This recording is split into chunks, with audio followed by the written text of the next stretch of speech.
चंद्रेश शिखर को ईमेल पर रिजवान और उसकी कंपनी से जुड़ी सारी इंफॉर्मेशन भेजता है। शिखर कुछ घंटों तक वो इंफॉर्मेशन ध्यान से पढ़ता है तो उसके सामने एक ऐसी चीज आती है जिससे रिजवान की कमजोरी साबित हो सकती थी।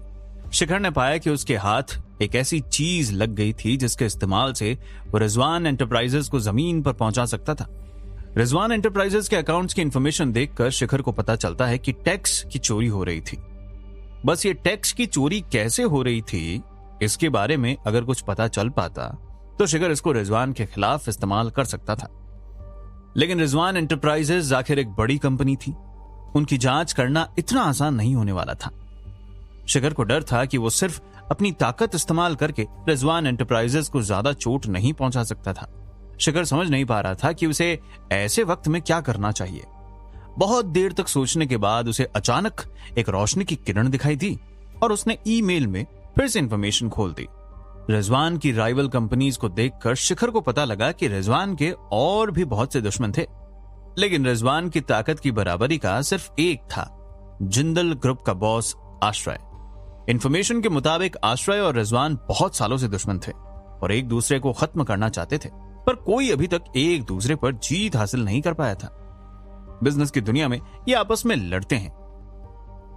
इस जानकारी को पढ़कर शिखर के अंदर एक उम्मीद जाग उठी और उसके चेहरे पर एक हल्की मुस्कान दिखाई थी। शिखर ने सोच लिया था कि वो इस दुश्मनी का फायदा उठा सकता है, क्योंकि वो जानता था कि अगर वो रिजवान से निपटने के लिए उसके दुश्मन की ताकत का इस्तेमाल करता है तो वो रिजवान को जरूर खत्म कर पाएगा। उसने फैसला लिया था कि वो रिजवान से निपटने के लिए आश्रय की शक्ति का उपयोग करेगा, जिससे रिजवान को हराना आसान हो जाएगा। यह निर्णय लेने के बाद शिखर उठ जाता है। वो जानता था कि इससे पहले वो आश्रय से हाथ मिलाए उसे आश्रय के बारे में जानकारी इकट्ठी करनी होगी और इस काम के लिए शिखर बबीता से मदद मांगने चला जाता है। बबीता शिखर के घर के सेक्रेटरी रूम में रुकी थी। वो कमरे में जाता है और पाता है कि दरवाजा बंद नहीं था। वो दरवाजे को धक्का देता है और बबीता के कमरे में दाखिल हो जाता है। शिखर के रूम में दाखिल होते ही शिखर अपने सामने बबीता को पाता है, जिसने अपने बदन पर केवल टॉवल लपेट रखा होता है। बबीता अभी अभी नहाकर बाथरूम से बाहर निकली थी और उसने अभी तक टॉवल लपेट रखा था। इस समय शिखर को देखकर बबीता जोर से चिल्ला देती है और वापस बाथरूम में भाग जाती है। शिखर बबीता को यूं देखकर चौंक जाता है और शर्मा जाता है। मुझे माफ करना बबीता, मुझे पता नहीं था कि तुम ऐसे। शिखर अपनी बात खत्म करने से पहले ही ऑकवर्ड फील करता है। जल्दी से बबीता के कमरे से बाहर निकल जाता है। शिखर, तुम्हें अंदर आने से पहले खटखटाना चाहिए, तुम सीधा ही अंदर आ गए। सॉरी बाबा, पर तुम्हें भी रूम लॉक रखना चाहिए था।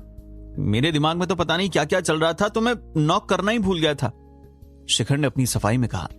बबीता भूल गई थी कि दरवाजे में कुछ खराबी थी और उसका लॉक पूरी तरह से लगता नहीं था और दरवाजा अपने आप कुछ देर बाद खुल जाता था। लेकिन उसे उम्मीद नहीं थी कि शिखर यूं बिना दरवाजा खटखटाए अंदर आ जाएगा। बबीता जल्दी से कपड़े पहन के शिखर से अंदर आने के लिए कहती है, मैं यहां तुम्हें जिंदल ग्रुप के मालिक आश्रय के बारे में जानकारी निकालने का काम देने आया था। मुझे उसकी और उसकी कंपनी की पूरी जानकारी चाहिए। शिखर जानता था कि यह काम बबीता से अच्छा कोई नहीं कर सकता था। शिखर को बबीता की रिसर्च की काबिलियत पर पूरा भरोसा था। आश्रय की जांच? क्यों? बबीता समझ नहीं पा रही थी कि शिखर के दिमाग में आखिर चल क्या रहा था। क्यों का जवाब तुम्हें बाद में दूंगा, अभी बस तुम जल्दी से जानकारी जुटाने में लग जाओ, ठीक है? बबीता ने शिखर को इतना उत्तेजित कभी नहीं देखा था। यह देखकर बबीता सोचती है कि जरूर कोई बात थी जो शिखर उसे नहीं बता रहा था। शिखर अपनी बात कहकर उसके कमरे से चला जाता है। उसके जाते ही बबीता ने दरवाजा लॉक किया और इस बार उसने डबल चेक किया कि दरवाजा लॉक ही रहे। शिखर अपने कमरे में जाकर लेट जाता है। शिखर की चिंता अभी खत्म नहीं हुई थी। रिजवान से लड़ने का रास्ता तो मिल गया था, पर अभी कोई गारंटी नहीं थी कि शिखर रिजवान को हरा पाएगा। पूरी रात शिखर बस यही सोचता रहता है और उसे पता ही नहीं चलता कि कब सुबह हो जाती है। दरवाजे पर दस्तक होती है तो शिखर कपड़े पहन के दरवाजा खोल देता है और अपने सामने बबीता को पाता है। शिखर, तुम्हारी आंखें इतनी लाल क्यों हैं? बबीता समझ गई थी कि शिखर किसी वजह से पूरी रात जाग रहा था। शिखर ने अपनी आंखें मली और बबीता के सवाल को अनसुना कर अपना सवाल आगे रख दिया। इतनी सुबह मैं तुम्हारे लिए क्या कर सकता हूं? ये रही आश्रय की जानकारी। बबीता ने बैग से एक डॉक्यूमेंट निकाला और उसे सौंप दिया। इतनी जल्दी? जानकारी लेने के बाद शिखर हैरान रह गया था। जल्दी से डॉक्यूमेंट अपने हाथ में लेने के बाद एक संतुष्ट मुस्कान के साथ शिखर ने बबीता की तरफ देखकर कहा, बहुत अच्छा काम किया तुमने बबीता। क्या और भी कोई काम करना है? क्या कोई और काम भी करना है शिखर? बबीता ने शिखर से पूछा। नहीं, आज के लिए इतना बहुत है, तुम आराम कर सकती हो। शिखर ने यह कहकर बात खत्म कर दी और अपने साथ डॉक्यूमेंट लेकर बाहर निकल गया। शिखर घर से निकलने के बाद सीधा आश्रय की कंपनी के लिए रवाना हो गया। लेकिन यह बात तो थी कि बड़ी कंपनी के मालिक से मिलना आसान नहीं था। जब वो आश्रय की कंपनी में घुसा तो सेक्रेटरी ने उसे अंदर जाने से रोक दिया और कहा कि आश्रय से मिलने के लिए उन्हें पहले से अपॉइंटमेंट लेनी होगी। थोड़ी देर बहस के बाद जब असिस्टेंट का ध्यान कहीं भटक गया तो शिखर चुपके से आश्रय के ऑफिस में घुस गया। ऑफिस में आश्रय बैठा था। उसकी उम्र करीब 40 साल से अधिक लग रही थी। उसके चेहरे पर बुढ़ापा साफ झलक रहा था। अचानक अपने ऑफिस में एक अनजान आदमी को घुसता देख उसने तुरंत अपनी सेक्रेटरी को बुला लिया और उसे डांटते हुए बोला, तुम्हारा ध्यान कहां रहता है? कौन है ये आदमी? असिस्टेंट उनकी कठोर आवाज सुनकर अचानक डर गई और उसके माथे पर पसीना आने लगा। वो कपकपाती हुई आवाज में अपने बॉस को समझाने लगी, मैंने उन्हें अंदर आने से मना किया था लेकिन उन्होंने मेरी बात नहीं सुनी और जबरदस्ती अंदर आ गए। सेक्रेटरी का इशारा शिखर की ओर था। वो गुस्से से शिखर को कहने लगी। आश्रय शिखर से सीधी तरह से बात नहीं कर रहा था। वो अपनी सेक्रेटरी से बोला, क्या काम है इस आदमी को? मुझे नहीं पता। सेक्रेटरी अपनी बात बोल ही रही थी कि शिखर ने उसे बीच में टोक दिया और वो उसकी बात काटते हुए बोला, मैं आपसे कुछ जरूरी बात करने आया हूं मिस्टर आश्रय। शिखर आश्रय की तरफ ध्यान से देख रहा था। इसी के साथ उसने अपनी सेक्रेटरी को बाहर जाने के लिए कहा। शिखर ने अपनी जेब से अपनी कंपनी स्मार्ट इन्फोटेक का कार्ड निकाला और उसे आश्रय की मेज पर रख दिया। आश्रय कुर्सी पर वापस झुक गया और गहरी आवाज में शिखर की तरफ देखकर बोला, क्या आप स्मार्ट इन्फोटेक के मालिक हैं? जी हां, शिखर ने आराम से जवाब दिया। चलिए बताइए, मैं आपके लिए क्या कर सकता हूं मिस्टर? यह कहकर आश्रय ने शिखर की तरफ ध्यान से देखा। शिखर? जी मेरा नाम शिखर है। शिखर ने आश्रय को अपना नाम बताया और आगे की बात कहने लगा, मैं आपके साथ काम करना चाहता हूं। हम सॉरी लेकिन हम इतनी छोटी कंपनियों के साथ काम नहीं करते। आश्रय ने जल्दबाजी में अपना हाथ हिलाया और शिखर के मुंह से काम की बात सुनते ही आश्रय ने इनकार कर दिया। आश्रय की कंपनी की तुलना में स्मार्ट इन्फोटेक एक बहुत छोटी कंपनी है। उनके बीच का अंतर एक हाथी और एक चींटी के बीच के अंतर की तरह है। नहीं, इतनी जल्दी फैसला मत कीजिए। मैंने अभी तक अपनी पूरी बात नहीं कही मिस्टर आश्रय। शिखर ने काफी आराम से कहा। उसके चेहरे पर शुरू से लेकर अंत तक एक फीकी मुस्कान थी। ठीक है, तो पूरी करिए अपनी बात को। आश्रय ने अपने हाथों को मेज पर रखा और शिखर को गंभीरता से देखने लगा। उसका चेहरा देखकर साफ पता चल रहा था कि उसे अपना वक्त बर्बाद करते समय बिल्कुल अच्छा नहीं लग रहा था। मैंने सुना है कि आपकी कंपनी और रिजवान एंटरप्राइजेज के बीच काफी कंपटीशन बना रहता है, और यही नहीं, आप और रिजवान एक दूसरे के दुश्मन हैं। क्या मैं सही कह रहा हूं?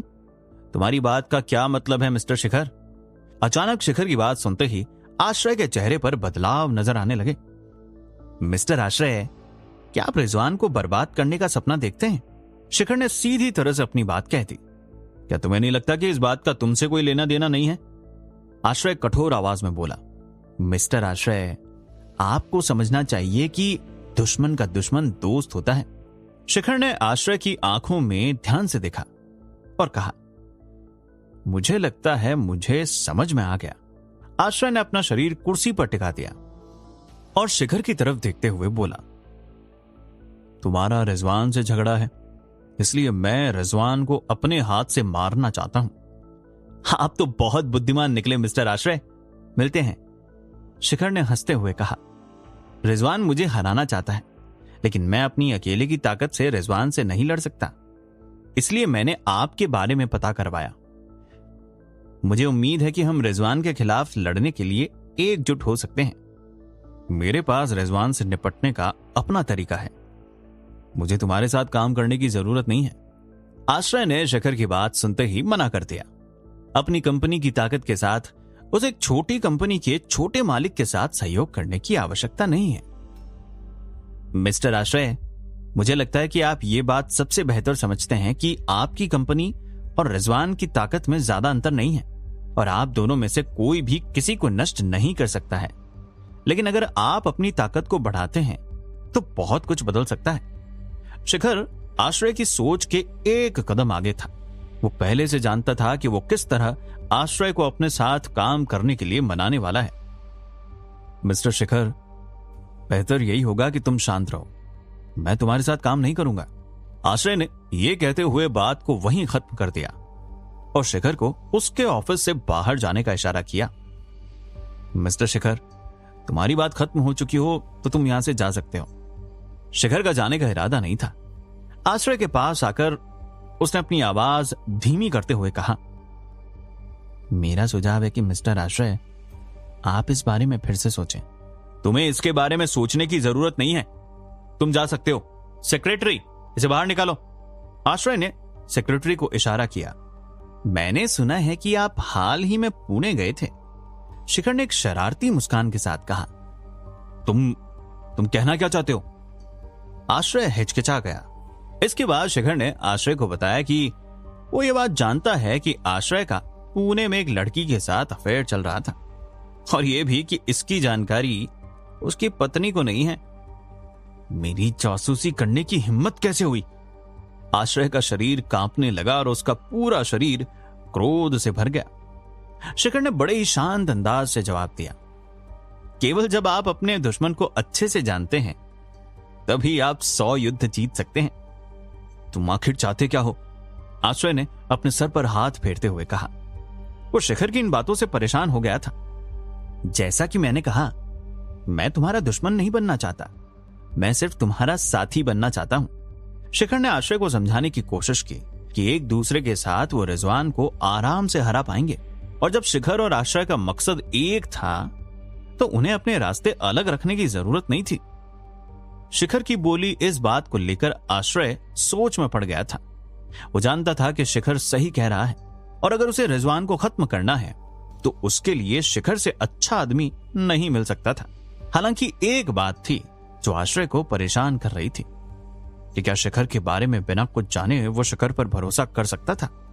आखिर शिखर बस एक अनजान व्यक्ति ही तो था। क्या आश्रय देगा शिखर का साथ? क्या रिजवान को हराने के लिए एक हो जाएंगे आश्रय और शिखर? जानने के लिए सुनते रहिए मिलियनेयर डिलीवरी